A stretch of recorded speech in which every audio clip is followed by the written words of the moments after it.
बात तो मैकेनिकल में आ गए, बंदी भी नहीं, प्लेसमेंट भी नहीं और टीचर भी डंडा किए हुए। और हाँ, तो जो अभी फर्स्ट ईयर में आने वाले हैं, जैसे मैकेनिकल ब्रांच, कुछ विद इंटरेस्ट लेते हैं, कुछ जैसे जिनकी रैंक नहीं आई मैकेनिकल मिल गया, और जो अभी कॉलेज में हैं जैसे मैकेनिकल में आ गए। पहले बात तो मैकेनिकल में आ गए, बंदी भी नहीं, प्लेसमेंट भी नहीं और टीचर भी डंडा किए हुए और कोर सब्जेक्ट, तो उनके लिए क्या मतलब आप बताना चाहेंगे? तो इसका जैसे आपने 3 चीज़ों में पूछा है कि जो आने वाले हैं और जो आ गए हैं उसमें इंटरेस्ट है कि नहीं है, वो ऐसे करके पूछा है। तो अब मैं ऐसा बताना चाहूँगा, जो पढ़ रहे हैं तो पढ़ने में 2 कैटेगरी होगी, एक जो विद इंटरेस्ट पढ़ रहे हैं और जिनकी रैंक नहीं आई है वो ज़बरदस्ती पढ़ रहे हैं। तो जिनकी विद इंटरेस्ट पढ़ रहे हैं मैं उनके लिए ये बताना चाहूँगा कि जो कोर सब्जेक्ट्स हैं, जैसे हमारे डिज़ाइन के सब्जेक्ट्स होते हैं, मैन्युफैक्चरिंग के सब्जेक्ट्स होते हैं, थर्मल के सब्जेक्ट्स होते हैं, उनके बेसिक्स अच्छे से आने चाहिए। मतलब कि उसमें आपको कोई तोड़ ना सके। अगर आपको कंफ्यूजिंग क्वेश्चन पूछ भी रहा है तो आप उसका 2 मिनट सोच के सही जवाब दे पाओ, ऐसा बेसिक्स आपका क्लियर होना चाहिए। ये नहीं है कि हाँ आप ऑफिसरों के या फिर कोई साइंटिफिक क्वेश्चन सॉल्व कर रहे हो, वो उतना नहीं होना चाहिए। एक बेसिक लेवल आपका होना चाहिए। प्लस आपको जो कंसेप्ट आपने पढ़े हैं रियल लाइफ में उसको यूज करना आना चाहिए। क्योंकि अगर मैं आपको पूछूं जैसे ये मोबाइल स्टैंड के ऊपर रखा हुआ है तो उसके ऊपर कौन कौन सी फोर्सेस और स्ट्रेस लग रहे हैं, तो आप ये बता सको। क्योंकि इसका आंसर आपको किताब में नहीं मिलेगा, आप अपने कंसेप्ट अप्लाई करके बता सकते हो कि कहाँ कहाँ लगेगा। तो आपका पर्सपेक्टिव सोचने का ऐसा होना चाहिए। ये होगी उसकी बात। दूसरी बात, जो बिना इंटरेस्ट के हैं तो पहले उनको खुद से सवाल पूछना चाहिए कि उनको कंटिन्यू क्या करना है। उनको पीछे वाले फैक्टर्स देख के कि हाँ उनका फैमिली बैकग्राउंड कैसा है, फाइनेंशियल प्रेशर है कि नहीं है, ये देख के अगर फाइनेंशियल प्रेशर है तो उनको विद इमीडिएटली कोई जॉब देखनी होगी। तो उसके लिए आईटी बेस्ट है, क्योंकि आप थोड़ा सा तैयारी करोगे और आपको आईटी में जॉब मिल जाएगी। थोड़ा कोर में थोड़ा मुश्किल होता है ये वाली बात करना। अच्छा, मैकेनिकल में लेने के बाद भी कोडिंग वगैरह स्टार्ट करते हैं? हाँ क्यों मैंने बोला ना कि फैक्टर्स आपको देखने पड़ेंगे। हाँ, अगर आपके फाइनेंशियल कोई दिक्कत नहीं है और आप स्टेबल हैं तो आप ग्रेजुएशन के 2 साल बाद भी आप अपनी तैयारी कर सकते हैं, तो कोई दिक्कत वाली बात नहीं है। अगर आपका फाइनेंशियल सही है तो आप अगर कोर में ही कंटिन्यू करना चाहते हैं तो आप कर सकते हैं, आप तैयारी कर सकते हैं। 2 साल आप 1 साल गेट की तैयारी करिए, नंबर देखिए, तो ड्रॉप मारिए, फिर देखिए आप ग्रेजुएशन के 1 साल आप देख सकते हैं, कोई दिक्कत वाली बात नहीं है। अगर नहीं होता है तो आप एमटेक में कंटिन्यू कर लीजिए। अब मैं कहना चाहूँगा जो इंटरेस्टेड नहीं होते हैं, जिनका मतलब कि ये होता है कि रैंक नहीं आई है, अब मैं क्या करूँगा मैकेनिकल में आके, तो वो ट्राई करें जितनी जल्दी हो सके।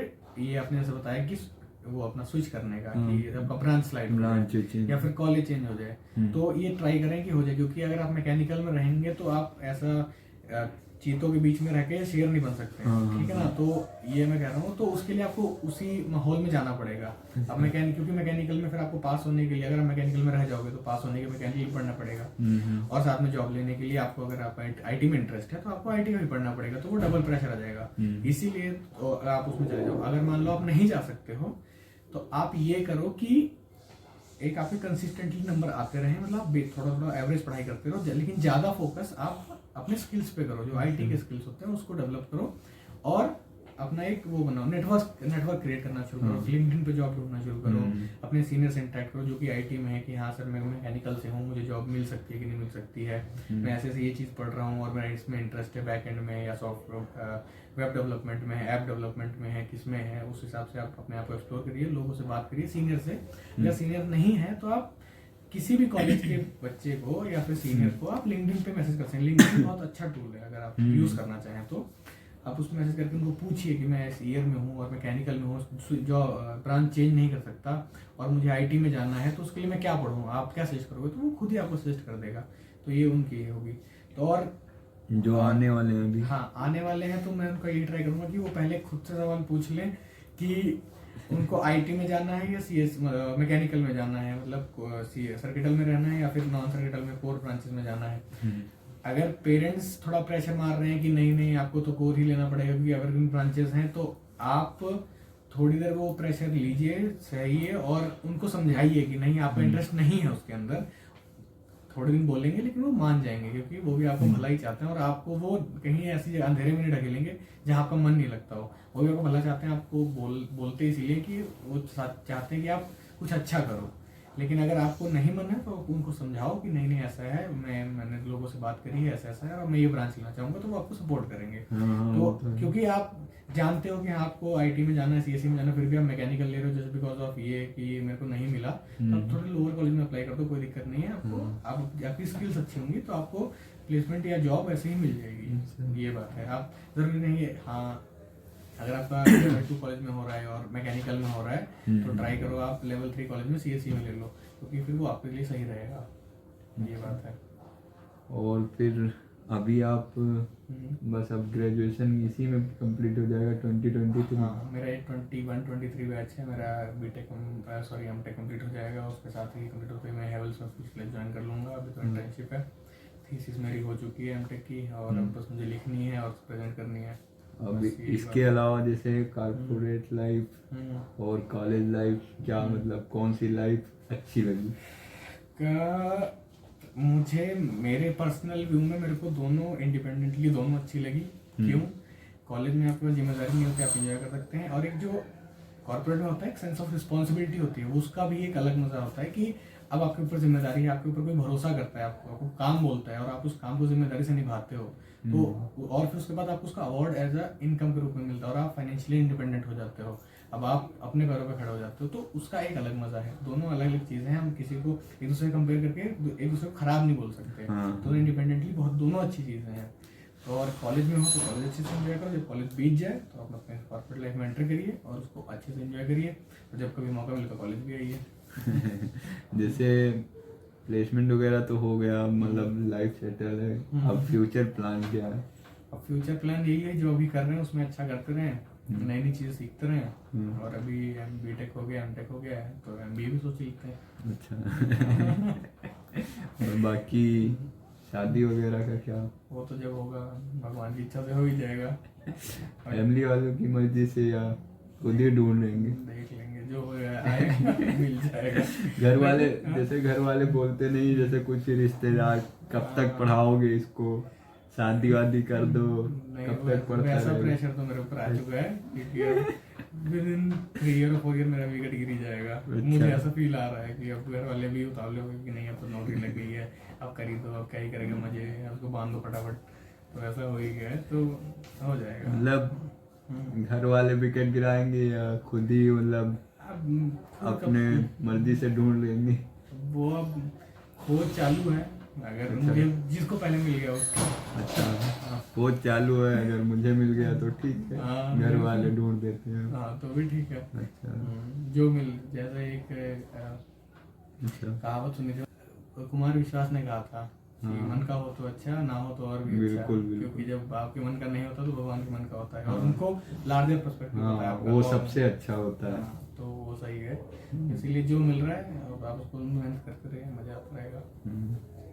और भैया बहुत कीमती वक्त आपने दिया, इतने टाइम दिया, और आपका मतलब जो इंटरेक्शन एमटेक में किया, जो लोगों से, लड़कियों से बात की, लड़कों से बात की वहाँ जाके अदर डिपार्टमेंट में, भले ही सक्सेस ना मिली हो, कोई सेट ना हुई हो, बट वो इंटरेक्शन आज मतलब इस वीडियो में वो पर्सनालिटी आपकी झलक रही है, मतलब कि आप एकदम मतलब इंटरेक्शन बंदे में हो जाता है ना, जैसे जो बंदा किसी से बात ना करे कॉर्पोरेट लाइफ में भी, वो बंदा मैनेज नहीं कर सकता चीजें, लोगों से इंटरेक्ट नहीं कर सकता। जितना ज्यादा इंटरेक्ट करोगे उतना ज्यादा मतलब इसका भी फायदा होगा। ये भी मैं जैसे आपने सही बहुत बहुत अच्छा पॉइंट बोला है कि मैकेनिकल में सबसे दिक्कत यही होती है कि हम सिर्फ लड़कों के बीच में रहते हैं और लड़कों से ही इंटरेक्ट करते हैं, तो हमारा जो कम्युनिकेशन स्किल है वो डेवलप नहीं हो पाता है। हम जब लड़कियों से बात करते हैं तो हमें क्या बोलते हैं कि अच्छे से स्ट्रक्चर वे में बात करते हैं कि हम तो सही बात बोलनी है। ये बात आपको कॉर्पोरेट लाइफ में बहुत यूज होएगी, क्योंकि आप उसमें बीटिंग अराउंड द बुश नहीं कर सकते, आपको अच्छे से बात कहनी है, अच्छे से प्रेजेंटेबल बात कहनी है, तो ये आप बहुत अच्छी हो जाती है। आप अगर लड़कियों से बात नहीं कर सकते हैं तो अनजान लोगों से बात करिए, ठीक है ना। अनजान लोगों से बात करते हुए भी आपका कम्युनिकेशन स्किल डेवलप हो जाता है। आप बस में जा रहे हैं तो बगल वाले लोग से बंदे से आप बात इनिशिएट कर दीजिए, या फिर आप कहीं घूमने गए हैं तो वहाँ पे आसपास पड़ोस में आप बात इनिशिएट कर दीजिए, इससे आपको बात करना आएगा। अगर आप बात करना सीखे और बात शुरू करना सीखे और बात होल्ड करना सीखे तो बहुत अच्छी बात होगी वो आपके लिए, आपके करियर के लिए भी और आपके आसपास के सराउंडिंग के लिए भी, आपके ग्रोथ के लिए। ये बात। बाकी कोई ऐसी चीज जो आप शेयर करना चाहें किसी स्टूडेंट्स मैक वालों के लिए स्पेसिफिक, हाँ। या मेरे लिए, या जो व्यूअर्स देख रहे हैं उनके लिए?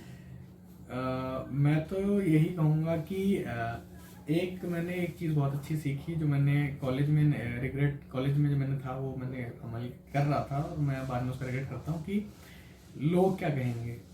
हम ये दिमाग में लेके सोचते रहते हैं कि लोग क्या कहेंगे, अगर मैं ऐसा करूँगा तो वो क्या सोचेगा। ऐसा नहीं सोचना है। हाँ, दूसरा क्या सोचेगा वो भी हम सोचेंगे तो वो क्या सोचेगा। क्या सोचेगा, ठीक है, सही तो बात। अपना जो आपका मन करता है, जैसा आपको अच्छा लगता है, आप वैसा करिए, इंजॉय करिए, जो चीज कर रहे हैं उसको मजे से करिए। अच्छा। और जब मजे से करेंगे उसका आउटपुट भी अच्छा आएगा। हाँ, अगर आप बिल्कुल, क्वेश्चन भी लगा रहे हैं तो उसको भी मजे से लगाइए। अगर आप गाने सुन रहे हैं तो अच्छे से सुनिए। अगर आप फिल्म देख रहे हैं तो पूरा एंजॉय करके लाइट ऑफ करके देखिए। हर चीज का एकदम मजा अच्छे से लीजिए, तो आप अच्छे से आगे भी जाएंगे, सब कुछ आपका सही होगा। तो ये है कि आपको दूसरे के बारे में सोचना है। आपको सिर्फ आप क्या चाहते हैं, आपके लिए क्या अच्छा है, वो आप अपनी तरह से भी सोच सकते हैं और दूसरे से गाइडेंस लेके भी सोच सकते हैं। ठीक, तो वो ऐसे कर सकते हैं। आप गाइडेंस लेते रहिए और उसके हिसाब से आप अपने दिमाग लगा कि आपके लिए क्या बेहतर हो सकता है, आपको क्या अच्छा लगता है, उसके हिसाब से आप आगे बढ़ते रहिए। ये मेरा वो होगा गोल्डन रूल। अच्छा इसी को आप फॉलो करते आए। तो भैया थैंक यू सो मच, आपने इतना कीमती वक्त दिया। आज मुझे लगा नहीं था कि इतनी सारी बातें, मतलब इतनी देर 1 आवर लगभग 30 to 40 मिनट की वीडियो रिकॉर्ड हो गई। उससे पहले भी बहुत सारी बातें हुई। अब मेरा एक यही वो होगा आपसे, मतलब जैसे जो आपके जूनियर्स हैं जो भी ये वीडियो देख रहे हैं मेक ब्रांच के, तो अपने जूनियर्स को थोड़ा रेफरल वगैरह शेयर। आप ऐसा कर सकते हैं कि मेरे को लिंक्डइन पे फॉलो कर सकते हैं ऋषभ मिश्रा के नाम से। अगर आप नहीं मिल रहे ऋषभ मिश्रा हैवल्स डालिए, मिल जाऊंगा मैं। या फिर इंस्टाग्राम पे कनेक्ट कर लीजिए मेरे को, द ऋषभ मिश्रा @ऋषभ with no underscore, no dots, nothing. आप मिल सकते हैं। अगर आप चाहें तो आफ्ताब आपको लिंक्डइन में डिस्क्रिप्शन में करेक्ट करा देगा, कोई दिक्कत वाली बात नहीं है। बाकी मैं यही चाहता हूँ, मैंने आपको इतना टाइम इसलिए दिया कि जो मेरी लर्निंग्स थी इतने सालों की, मैं वो इम्पार्ट करूँ ताकि बहुत सारे लोगों का वो गलतियां ना करें और वो सही रास्ते से चले जाएं। अगर मैं एक खड्डे में गिरा तो दूसरा कोई ना गिरे और सही रास्ते से चला जाए। मेरा ये उद्देश्य था, इसीलिए मैंने इंटरेक्ट किया। और मुझे लगता है कि हाँ सबको पसंद आया। अगर किसी को कोई असहमति है तो वो कोई दिक्कत नहीं है, आप बता सकते हैं, ऐसी कोई बात नहीं है। क्योंकि हाँ सब में खामियां होती हैं और सब गलत होते हैं, सबके अपने अपने सोचने का तरीका होता है। तो ये इस बात पे अपना ठीक है भाई, जितने मेक वाले बंदे देख रहे हो तो भाई रेफरल दे देंगे मेक वाले बंदों को, टेंशन वहीं लेने का। जिसको एक्चुअल में मेक में जाना है, हैवेल्स कंपनी का रेफरल भैया से मिल जाएगा। ठीक है भैया, आप पढ़ाई थैंक यू सो मच। बस आप पढ़ाई करें और गेट का वेटेज बहुत रहता है ना, गेट अच्छे से गेट पढ़ाई करेंगे तो आप वैसे ही सब जान जाएंगे। ठीक है, थैंक यू सो मच भैया। फिर मुलाकात होगी, लंबी डिस्कशन। ठीक है, ओके थैंक यू।